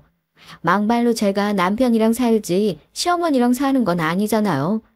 비록 그 말들이 상처가 아니었다면 그건 거짓말이었겠지만요. 그렇게 개판인 상태로 자리가 마무리된 이후 역시나 시어머니께선 저희 가게에 오셔서 만들어둔 빵을 다 엎어버린다거나 가게 앞에서 소리를 지른다거나 하는 것으로 어떻게든 절 단념시키려고 하셨어요. 동네 장사다 보니까 이런 소문이 나면 제가 망할 것이라고 생각하셨던 것 같더군요. 듣고 계시는 분들은 그 정도로 나왔으면 결혼을 접어야 하는 거 아니냐고 하실 수도 있을 거예요. 그런데 제가 청개구리 심보가 있는지 시어머니께서 그렇게 악을 쓰고 반대를 하시니 반대로 오기가 생기더라고요. 저도 참 대책이 없긴 했습니다. 오래 갈 줄 알았던 이 시어머니의 반대는 남편의 단호함과 형님의 전폭적인 지지 아래에 한풀 꺾여버렸어요. 마지못해 결혼을 허락하신 거죠. 그런데 시어머니께서 대뜸 시댁에 들어와서 살라고 하시더라고요. 남편의 회사 근처에 작은 아파트를 마련한 상태라 저흰 당황스러웠죠. 전 순간 절대 시댁에 들어가서 살면 안 되겠다는 생각이 머릿속을 스치고 지나갔습니다. 허락은 하셨지만 여전히 절 못마땅해 하시는 분인데 만약 같이 살게 된다면 절 못살게 굴어서 쫓아내지 않으실까 싶더라고요. 제가 먼저 지쳐 쓰러지도록 말이죠. 남편도 저와 비슷한 생각이었는지 아파트까지 마련했으니 무조건 분가하겠다고 하더라고요. 시어머니께선 펄쩍 뛰시며 절대 용납할 수 없다고 하셨지만 남편은 단호하게 분가하겠다고 했어요. 시어머니께선 원래 자기 아들은 이렇지 않은데 저 때문이라고 또 탓을 하셨지만 남편을 오히려 그런 시어머니의 모습에 진료하는 것 같았습니다. 급기야 시어머니께선 절대로 하시면 안 될 말까지 하셨어요. 저게 뭘 할 수 있다고 덜컥 분가야? 적어도 10년은 데리고 살면서 가르쳐야지. 엄마 없이 커서 살림을 알면 뭐 얼마나 알겠어. 네 입맛을 알기는 하니? 우리 집 손맛이라도 가르쳐 놔야 어디 가서 욕은 안 먹겠지. 제가 저보다 어른이시니까 참고 넘어가려고 했는데요. 엄님, 엄마 없이 컸다는 말이 저한테 얼마나 상처일지 생각해 보셨어요? 제가 마음에 안 드시는 건 충분히 알고 있는데 그렇게 말씀하시면 안 되죠. 그리고 뭐만 했다고 하면 제가 못 배웠다고 하시는데 그만 좀 하세요. 그러는 어머님은 얼마나 많이 배우셨는데요? 지금 그게 어른한테 할 말이야? 못 배워 처먹은 것이 어디 동네방네 소문이라도 낼 생각이냐? 그리고 우리 아들이 어떤 아들인데 서울대 졸업장에 유학 가서 석사도 딴 건 물론이고 덜컥 대기업에 입사도 해. 우리 아들이랑 결혼한다고 출산 여자들만 해도 한 트럭이야. 너 같은 건 명함도 못 내미는 알아들어? 고작 빵 쪼가리나 만드는 주제에 어디다 대고. 그만 좀 하세요. 트집도 적당히 잡으시라고요. 어디까지 가실 생각이세요? 화가 머리끝까지 난 제가 시어머니에게 한 소리를 하려고 하자 남편이 나서며 그만 좀 하라고 소리를 지르더군요. 남편의 얼굴은 붉어지다 못해 흑빛이 되고 있었습니다. 전 그래도 남편의 어머니인데 조금만 참을 걸 그랬나 잠깐 후회하기도 했지만 남편의 이어지는 말에 그런 생각이 쏙 들어가더라고요. 오히려 충격을 받은 쪽은 저와 시어머니였답니다. 자꾸 이 사람한테 말씀 함부로 하시면 저 여기 안 옵니다. 보실 때마다 화만 내실 텐데 굳이 서로 얼굴 붉혀가며 만날 이유가 있나요? 너 어떻게 그런 말을 할 수가 있어? 아무리 여자가 좋아도 그렇지. 아이 그게 부모한테 할 말이야. 어머니야말로 그만 좀 하세요. 어차피 결혼 허락해 주셨으면 이제 그만하셔도 되잖아요. 도대체 어디까지 가실 생각이세요? 저도 이렇게 화가 나는데 이 사람 마음 오죽할까요? 시어머니께서는 남편의 말에 마음대로 하라고 하시더니 입을 다무셨습니다. 집에 오는 길에 남편에게 너무 심했던 거 아니냐고 슬쩍 물었죠. 그래도 아들이라고 애지중지하셨을 텐데 시어머니께서 꽤나 충격을 받으신 것 같았거든요. 남편은 한숨을 내쉬며 고개만 절레절레 흔들더군요. 그리고는 자기 때문이라면 괜찮으니 시댁과는 거리로 좀 두자고 말했어요. 시댁에 행사가 있으면 자기 혼자만 다녀오겠다고 하면서요. 물론 그렇게 하면 저야 편하겠죠. 저 싫다는 사람 안 보고 살 수 있으니까요. 그런데 한편으론 제가 빠지면서 저 때문에 괜히 남편이 시댁 식구들에게 좋지 못한 소리를 듣는 건 아닐까 걱정이 되더라고요. 그래서 중요한 행사 때 남편이 말려도 꾸역꾸역 시댁에 인사를 갔답니다. 시어머니의 날선 소리에도 조금씩 적응이 되다 보니까 귀 닫기 스킬도 점점 쌓여갔고요. 제가 별 반응을 보이지 않자 이번엔 시어머니께서 뻔질나게 저희 집을 찾아오기 시작하셨어요. 제가 남편의 입맛에 맞게 요리를 못한다는 핑계를 삼아 반찬을 가지고 오셨지만 사실 남편은 뭐든 잘 먹는 편이라서 딱히 가리는 반찬이 없었거든요. 거기다 저나 남편이 소식을 하는 편이라 반찬도 넉넉하게 만들지 않았고요. 하지만 시어머니께선 제가 남편을 굶긴다고 하시면서 어떻게 살림을 하는 집 냉장고에 들어가 있는 것이 없느냐고 화를 내셨죠. 아주 내 아들을 굶겨 죽일 작정이냐? 냉장고에 들어있는 거라고는 고작 과일에 밑반찬 대여섯 가지 뿐이라니 도대체 넌 아침에 내 새끼 아침은 차려주는 거야. 저희는 아침 각자 챙겨 먹고 나가는데요, 엄니. 제가 가게에 새벽 일찍 나가서요. 뭐? 그럼 우리 아들 빈속으로 출근시킨다는 거야? 넌 아무리 무식해도 그렇지 어디서 집안의 가장이 출근을 하는데 그따위야. 어디서 배운 건지. 하긴 보고 잘한 것이 있어야 그것도 알지. 시어머니의 레파토리는 시간이 지나도 달라지는 것이 없었는데요. 늘 우리 아들이 어쩌고로 시작해서 제가 못 배웠기 때문이라는 말로 마무리가 되었답니다. 그러다 보니 시어머니의 막말에도 면역이 생겼죠. 전 시어머니께서 잔소리를 계속하시는데도 단답형으로 짧게 대꾸만 했어요. 이런 저의 행동이 시어머니의 분노를 산 것은 당연하고요. 불행 중 다행이라고 해야 할지 그날도 어김없이 시어머니께서 저희 집에 오셔선 집을 구석구석 뒤져보며 마음에 안 드는 것들을 지적하고 계셨죠. 전 저걸 언제 다 치우나 속으로 한탄하면서도 시어머니의 말씀에 꼬박꼬박 말대꾸를 하고 있었고요. 그때였습니다.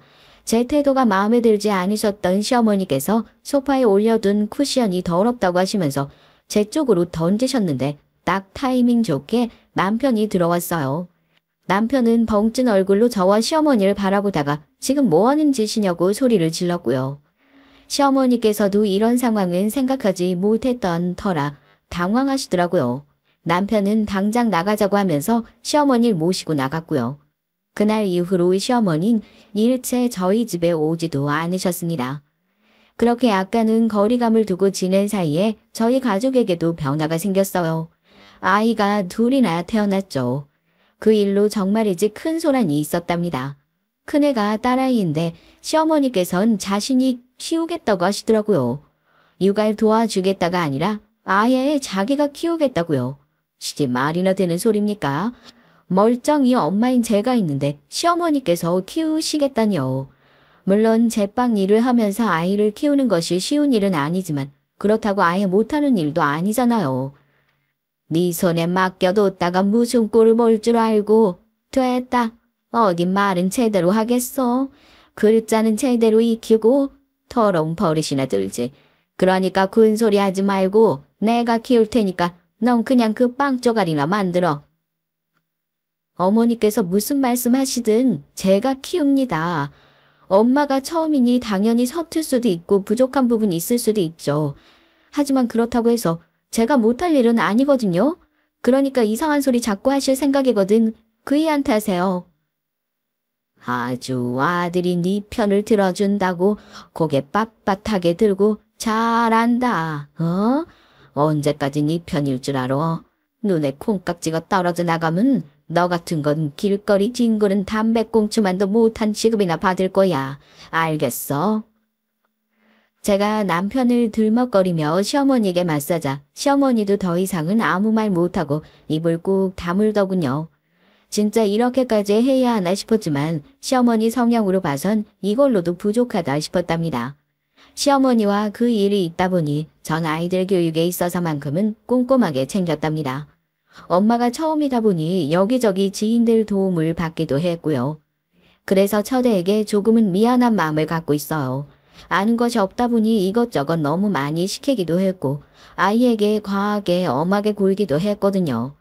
아이가 워낙 착해서 말도 잘 듣고 떼쓰는 것도 없이 잘 커졌답니다. 이렇게 저와 시어머니 사이인 조금도 좁혀지지 않은 상태로 결혼 생활이 10년 정도 지났을까요? 10년이면 강산도 변한다는데 시어머니와 저 사이는 점점 더 멀어지기만 했어요. 그런 저희 고부간의 사이가 아예 돌아올 수 없는 강을 건너게 된 사건이 벌어졌습니다. 그 사건은 시어머니께서 다치신 일로부터 시작됐어요. 친구들과 여기저기 다니시는 걸 좋아하시는 시어머니께서는 내리막길을 걷다가 발을 헛디는 바람에 넘어지셨는데 그러면서 허리와 오른팔을 다치셨죠. 크게 수술을 할 것까지는 아니라고 하셨지만 연세가 있으시다 보니까 좀처럼 빨리 좋아지지 않았어요. 특히 오른팔은 마비 증상까지 보이고 있어서 병원에서도 꽤나 고생을 많이 하셨답니다. 시누이들과 남편은 퇴원 대신에 병실에 계시는 게 어떻겠냐고 하셨지만 시어머니께서는 고집을 부리시며 퇴원을 강행하셨고요. 혼자 계시는 것은 무리임에도 불구하고 집으로 가겠다고 하셨어요. 그러자 아가씨가 저한테 한동안 시댁에서 지내면서 시어머니를 돌보는 것이 어떻겠냐고 하더라고요. 갑자기 훅 들어오는 말에 전 미처 반응을 하지 못했어요. 형님은 간병인을 쓰면 되지 꼭 제가 들어갈 필요가 있겠냐고 하셨고요. 하지만 아가씨는 손주들을 보면 몸이 좀 더 빨리 좋아지지 않겠냐고 하면서 저한테 대답을 강요했습니다. 그 자리에서 고개를 저어도 되었을 텐데 저도 나이를 먹는지 아이들을 키우면서 마음 한구석이 늘 무거웠어요. 남편과 시어머니 사이가 말이죠. 저와의 결혼을 기점으로 완전 등을 돌리고 사는 것이나 다름없었는데 마음이 편할 리가 있겠습니까? 남편은 죽어도 안 된다고 했지만 전 잠깐이지만 함께 사는 것도 나쁘지 않겠다는 생각이 들었어요. 그래서 남편에게 시어머니께서 완쾌되실 때까지만 지내자고 했죠. 정말 괜찮겠어? 분명 어머니 아프다고 당신한테 더 화낼 텐데 나 때문에 그런 생각하는 거라면 전혀 그럴 필요 없어. 난 지금도 상관없으니까.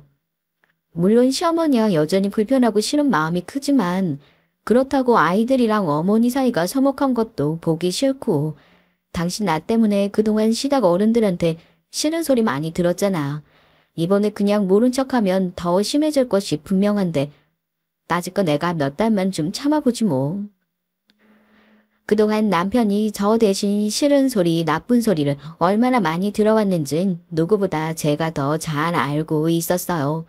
별난 시댁 어른들은 며느리는 어디 가고 너만 오느냐부터 시작해서 시어머니께서 얼마나 저에 대해 나쁜 소리만 하고 다니셨는지 다들 제가 남편을 이리저리 손에 올려두고 조종하는 그런 여자로 알고 계시거든요.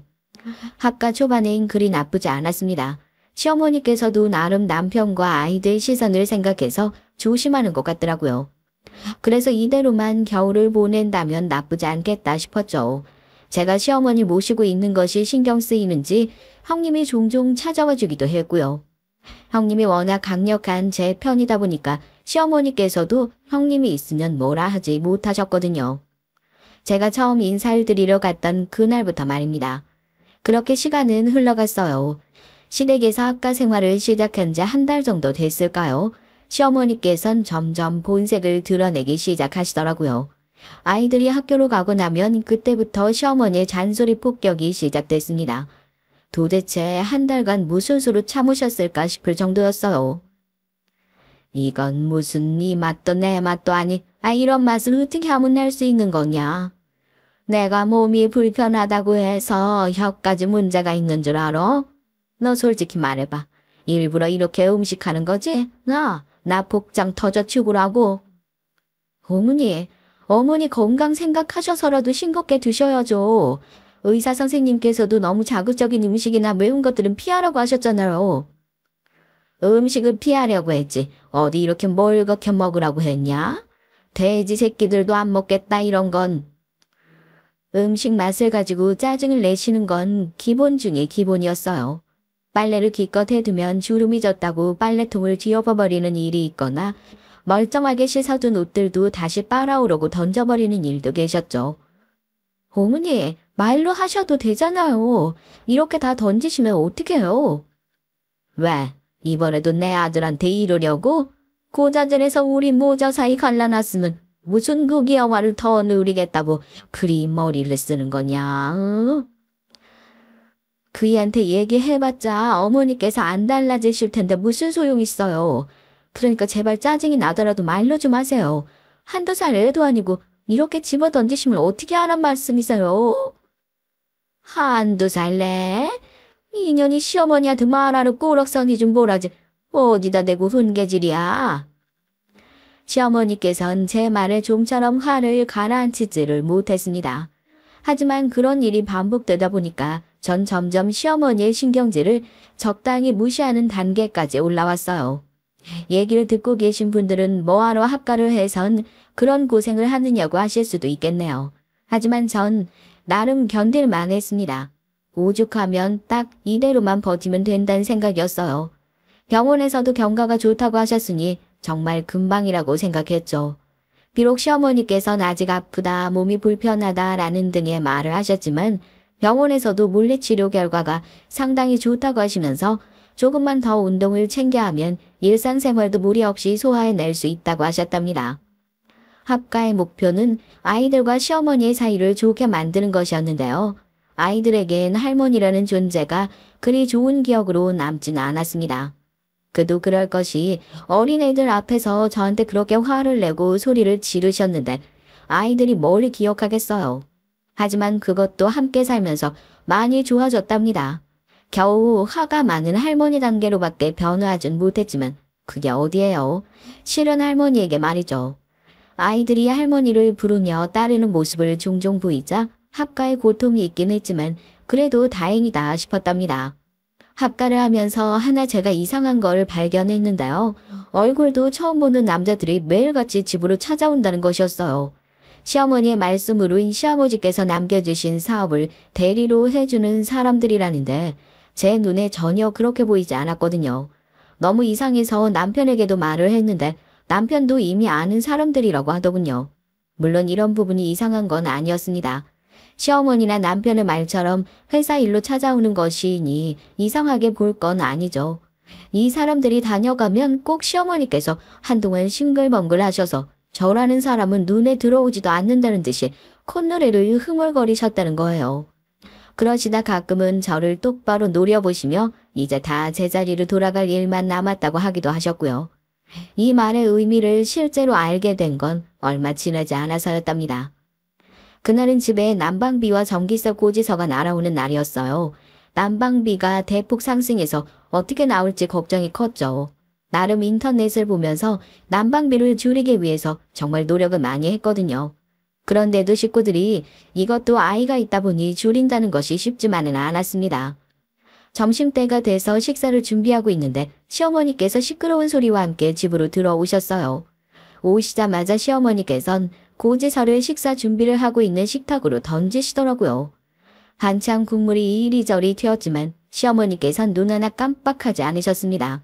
너 이게 뭐냐? 고지서네요. 어머니께서 들고 오셨잖아요. 그래, 내가 들고 왔다. 내가 직접 봤으니 망정이지. 안 그랬으면 이렇게 낭비가 심한 줄도 모르고 지냈을 거 아니야. 시어머니께선 난방비를 보라고 하시면서 이게 다 무슨 일이냐고 화를 내셨어요. 확연히 지난달이나 작년보단 높아졌더라고요.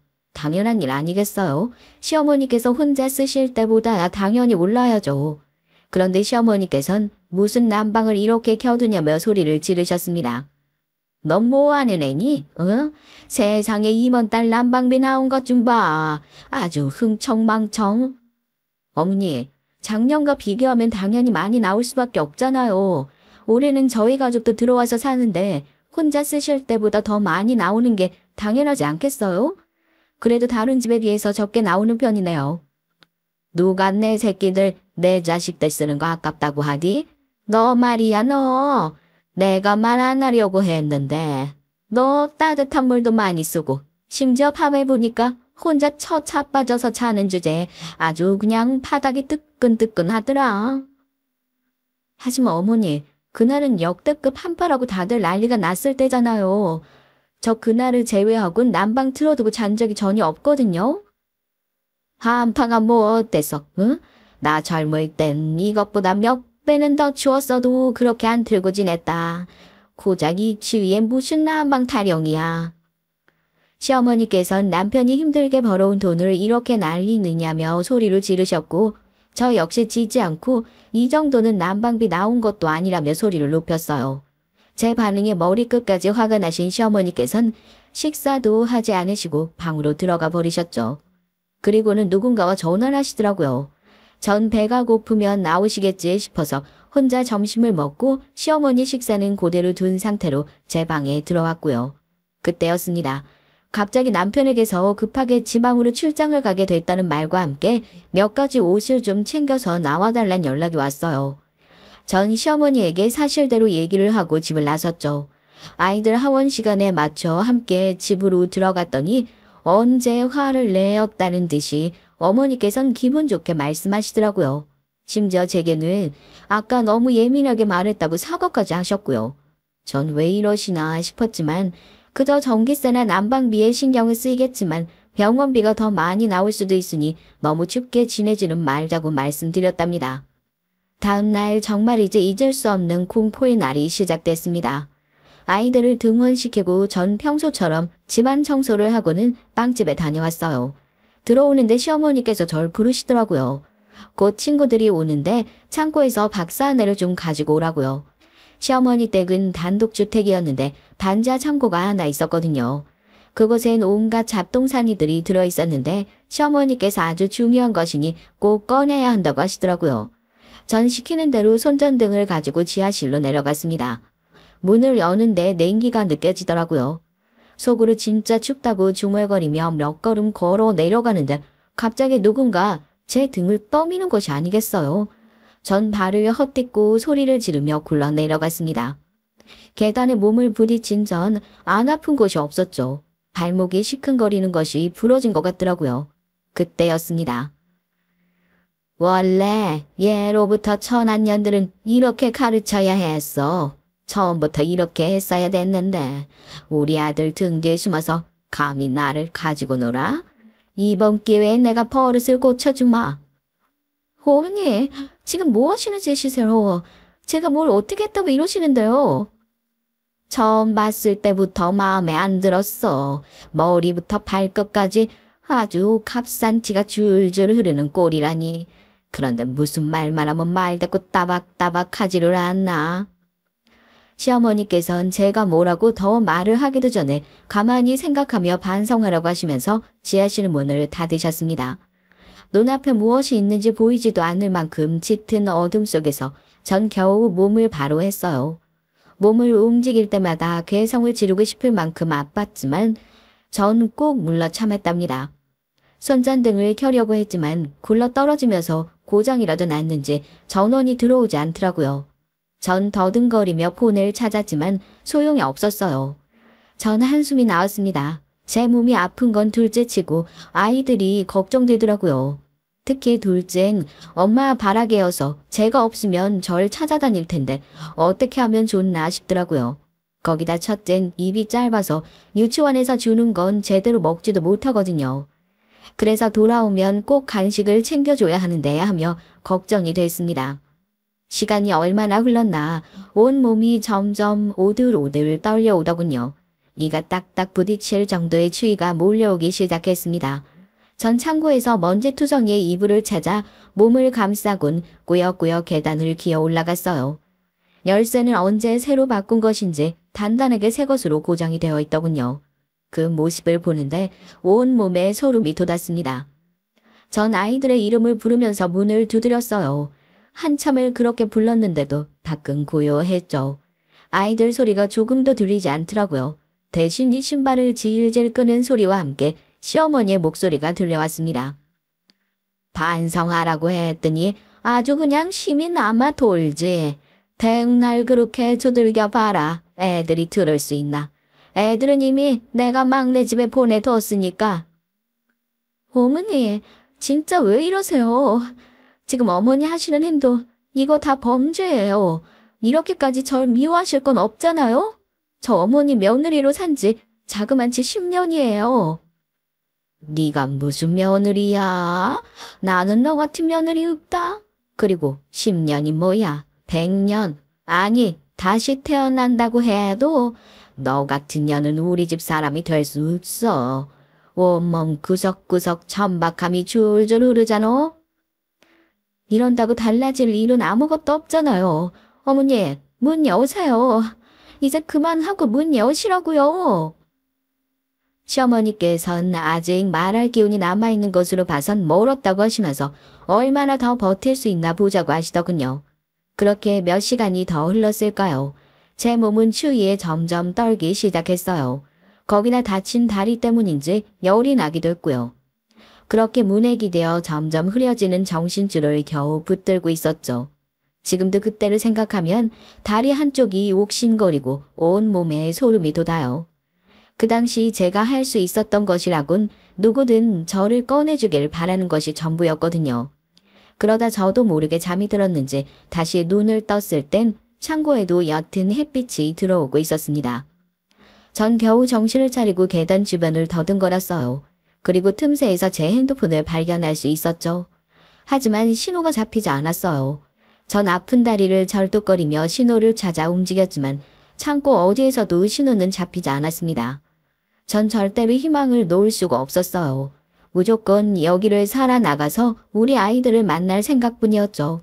전 창고 입구에 바싹 붙어서 조금의 신호라도 잡히길 바라며 열심히 몸을 움직였습니다. 발을 디딜 때마다 머리끝이 설 만큼 고통스러웠지만 이를 악물었어요. 그리고 결국 전 신호를 잡을 수 있었답니다. 전 급히 남편에게 살려달라는 짧은 문자를 보냈어요. 그리고는 그대로 주저앉았죠. 부디 남편이 제 문자를 받았기를 기도하면서 정신을 잃었답니다. 제가 다시 눈을 뜬 건 병원에서였어요. 시끄러운 소리에 눈을 떴죠. 형님이 아가씨를 붙들고 화를 내고 있더라고요. 네가 몰랐다고? 너 그렇게 등신이야?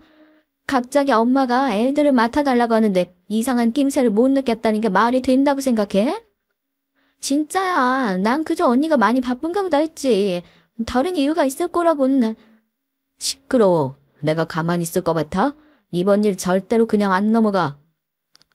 오빠, 진짜 난 엄마가 시키는 대로 애들 봐준 것밖에 없어. 정말이라니까. 형님은 말도 안 되는 소리라고 하면서 무섭게 아가씨에게 화를 냈습니다. 아가씨 역시 자신은 아무 잘못이 없다고 하소연을 하셨고요. 전 떠지지 않는 눈을 겨우 밀어 올리며 남편을 불렀습니다. 갑자기 병실안이 고요해지더니 남편이 허둥거리며 제게 다가오더군요. 남편은 정신이 드느냐며 자신을 알아볼 수 있는지 물었습니다. 전 힘겹게 고개를 끄덕이며 아이들을 찾았죠. 형님께서는 아이들은 무사히 자신이 데리고 있으니 몸이 괜찮아지면 데려오겠다고 하셨어요. 전 당장이라도 아이들이 보고 싶었지만 형님의 말씀처럼 지금의 저의 이런 모습을 보면 아이들이 더 많이 놀랄 수 있으니 참아야만 했습니다.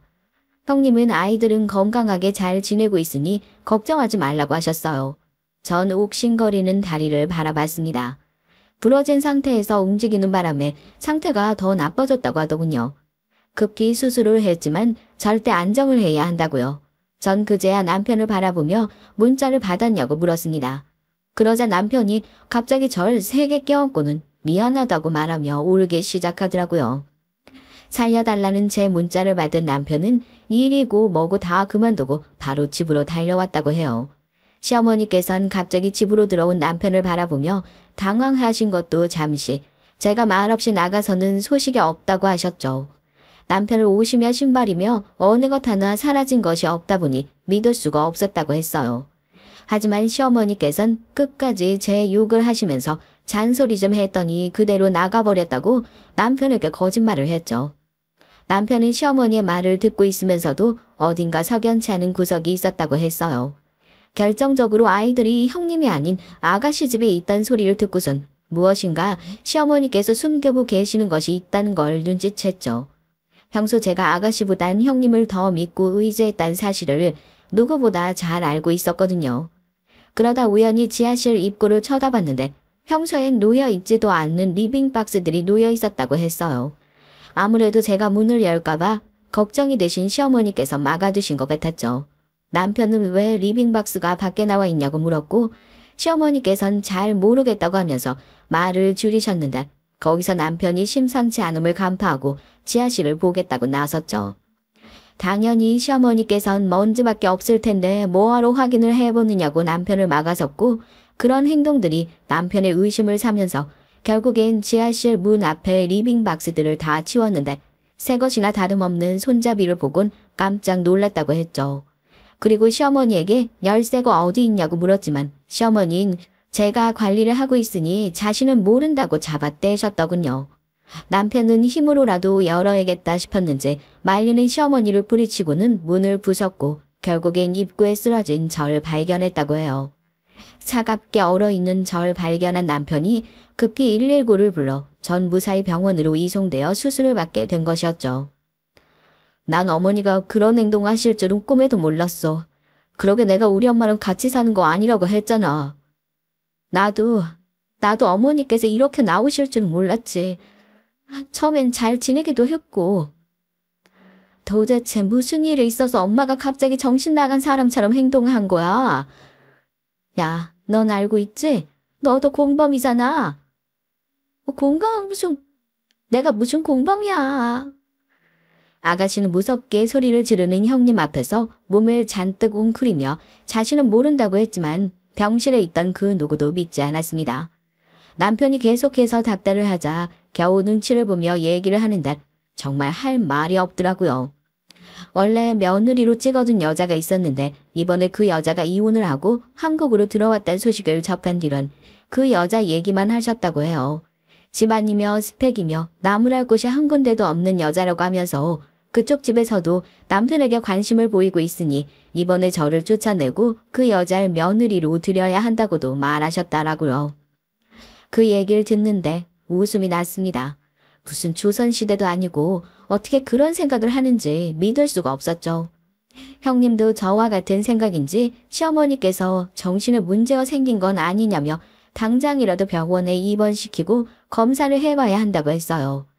가만히 얘기를 듣고 있던 남편은 아가씨에게 언제부터 알았는지 물어보니 왜 자신에게 얘기를 하지 않았느냐고 화를 냈습니다. 아가씨야 당연히 시어머니께서 설마 행동으로 옮기실 것이라곤 상상도 하지 못했다고 말하며 고의로 그런 게 아니라고 하더군요. 난 두 사람이 어떻게 나오든 상관없어. 어머니 정신병원에 쳐넣어버리던가 아니면 두 번 다시 우리 앞에 안 나타나게 할 거야. 말리지 마. 엄마가 저지른 행동은 범죄야. 이건 징역을 살아도 할 말이 없을 정도라고. 그래도 오빠, 다 엄마가 오빠 잘 되라고. 안 닥쳐? 나 잘 되길 바라셨다면 그렇게 나오실 수가 없어. 다 엄마 욕심 때문이지. 문자를 조금이라도 늦게 봤으면 애들은 엄말, 난 사랑하는 사람을 잃을 뻔했다고. 알아? 남편은 무섭게 화를 내며 어떤 방향이든 선처는 없을 것이라며 자신은 부모 자식의 연을 끊어버리겠다고 했어요. 병실엔 무거운 공기가 흘렀습니다. 한참 만에 먼저 입을 연 사람은 형님이셨어요. 형님은 차마 시어머니께서 교도소에 가시는 모습을 볼 수 없으니 정신병원에 넣는 것으로 정리하자고 하시더군요.